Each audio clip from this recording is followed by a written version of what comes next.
Welcome to the Open Learning Campus, brought to you by the World Bank Group.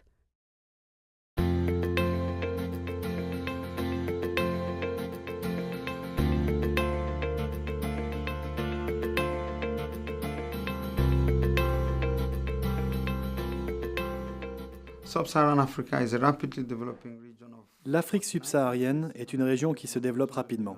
Elle compte 49 pays pour une population de 800 millions d'habitants. Selon les provisions, ce nombre devrait doubler d'ici 2050. Les changements de température mettent en évidence la vulnérabilité de la région aux impacts sur l'agriculture, qui à leur tour pourrait avoir une incidence négative sur la disponibilité des denrées alimentaires, la santé humaine et les écosystèmes sensibles. Mais le changement climatique affecte déjà l'Afrique subsaharienne sous la forme de sécheresses, d'inondations et de tempêtes plus fortes qui ont des conséquences sur les hommes et sur l'économie.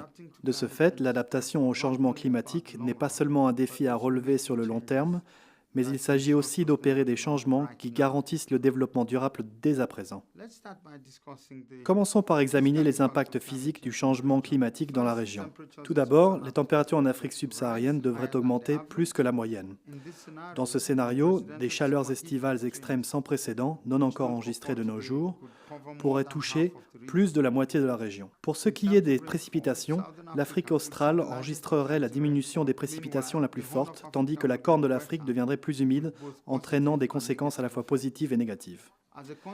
En raison de la diminution des précipitations dans certaines régions, la sécheresse pourrait devenir plus fréquente et plus forte en Afrique centrale et australe. L'insécurité hydrique menace déjà l'Afrique subsaharienne et l'eau pourrait devenir une ressource encore plus rare dans un monde plus chaud. L'Afrique subsaharienne dispose de vastes zones côtières qui pourraient également être affectées par l'élévation du niveau de la mer.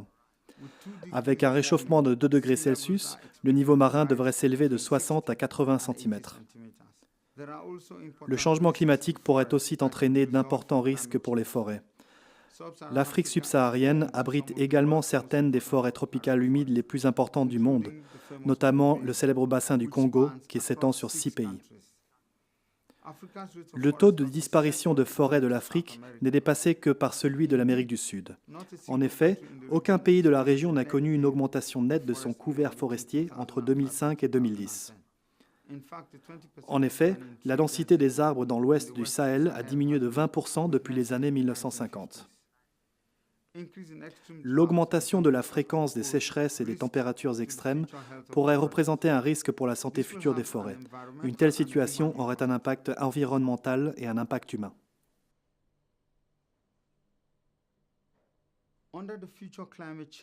Dans le cadre du changement climatique futur, il existe un risque important pour la capacité de la région à produire des produits agricoles, dont une grande majorité de communautés subsahariennes dépendent pour leur subsistance. Il est nécessaire qu'un grand nombre de cultures essentielles aient une grande sensibilité aux températures.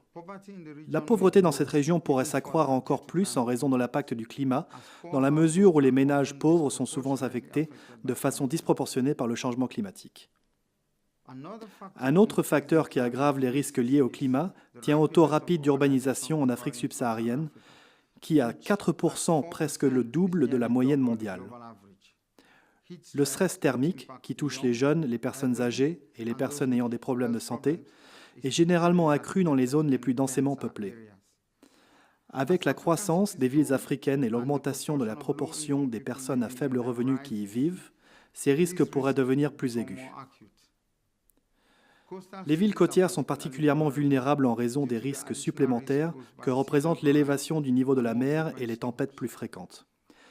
6 des 10 plus grandes villes africaines sont situées sur la côte et elles continueront certainement de s'agrandir.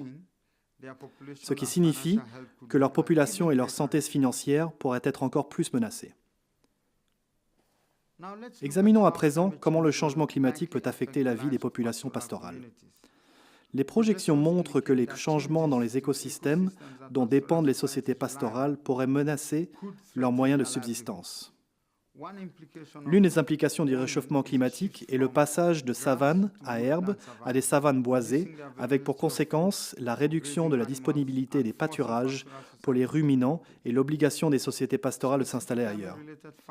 Les facteurs spécifiques liés au climat qui pourraient affecter le bétail des sociétés pastorales sont notamment la quantité et la qualité du fourrage, le stress thermique, les maladies du bétail, la disponibilité de l'eau et la perte de biodiversité. Comme je l'ai indiqué au début de cet exposé, les populations les plus défavorisées d'Afrique subsaharienne sont les plus exposées aux conséquences du changement climatique. La vulnérabilité du continent dans tous les secteurs constitue une menace pour les économies qui connaissent une croissance rapide, ainsi que pour les populations d'aujourd'hui à celles de demain. Toutefois, des mesures sont prises à l'échelle locale et nationale pour améliorer la résilience de l'Afrique face au changement climatique.